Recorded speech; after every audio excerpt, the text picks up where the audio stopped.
for looking at the highlights of human development, you have to look at the evolution of the organism and then at the development of its interaction with the environment. Evolution of the organism will begin with the evolution of life, proceed through the hominid, coming to the evolution of mankind, Neanderthal, Cro-Magnon man. Now, interestingly, what you're looking at here are three strains: biological, anthropological development of cities, cultures, and culture, which is human expression. Now, what you've seen here is the evolution of populations, not so much the evolution of individuals.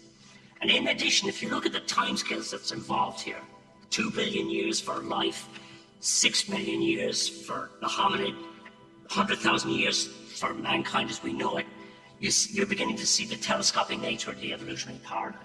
And then when you get to agriculture, when you get to scientific revolution and industrial revolution, you're looking at 10,000 years, 400 years, 150 years. You're seeing a further telescoping of this evolutionary time.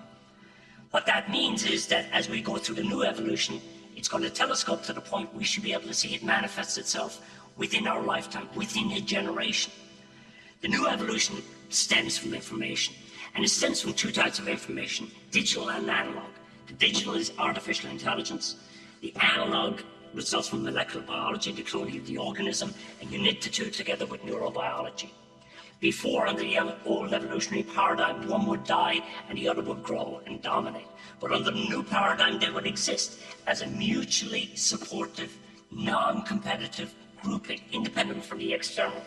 And what is interesting here is that evolution now becomes an individually centered process, emanating from the needs and the desires of the individual, and not an external process, a passive process where the individual is just at the whim of the collective.